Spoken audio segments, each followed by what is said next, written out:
गणना बता रहा हूँ ताकि आपको आसानी से समझ में आ जाए। ये हमारी पृथ्वी है, ये चंद्रमा है और ये सूर्य है। अभी चंद्रमा पृथ्वी के जस्ट सामने है, इसीलिए सूर्य की कोई भी किरण अभी रिफ्लेक्ट नहीं होती है, इसीलिए हमें चंद्रमा बिल्कुल भी नहीं दिखता है और इसी को हम बोलते हैं अमावस्या। लेकिन जैसे ही चंद्रमा 12 डिग्री आगे जाता है तो एक तिथि बदल जाती है और अब वहाँ पर स्पेस में क्या होता है कि हम डिस्टेंस कैलकुलेट नहीं कर सकते हैं, तो हम सब डिग्री में ही कैलकुलेट करते हैं, अंश में ही कैलकुलेट करते हैं। तो 12 डिग्री जैसे ही आगे गया, अब सूर्य की किरण पड़ के थोड़ी सी रिफ्लेक्ट होगी, इसीलिए हमें चंद्रमा थोड़ा सा दिखाई देगा। इसी तरीके से 12 डिग्री और आगे गया तो थोड़ा चंद्रमा और दिखाई देगा और द्वितीय तिथि आ जाएगी। फिर 12 डिग्री और गया तो तृतीय तिथि आ जाएगी।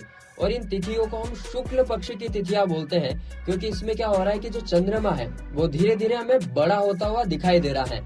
अब चंद्रमा पूर्ण रूप से घूमकर अगर यहाँ पर आ जाएगा तो हमें यहाँ पर चंद्रमा पूरा दिखाई देता है, क्योंकि सूर्य की किरण पूरी तरीके से पड़कर रिफ्लेक्ट होने लग गई है, इसीलिए हम इसको बोलते हैं पूर्णिमा।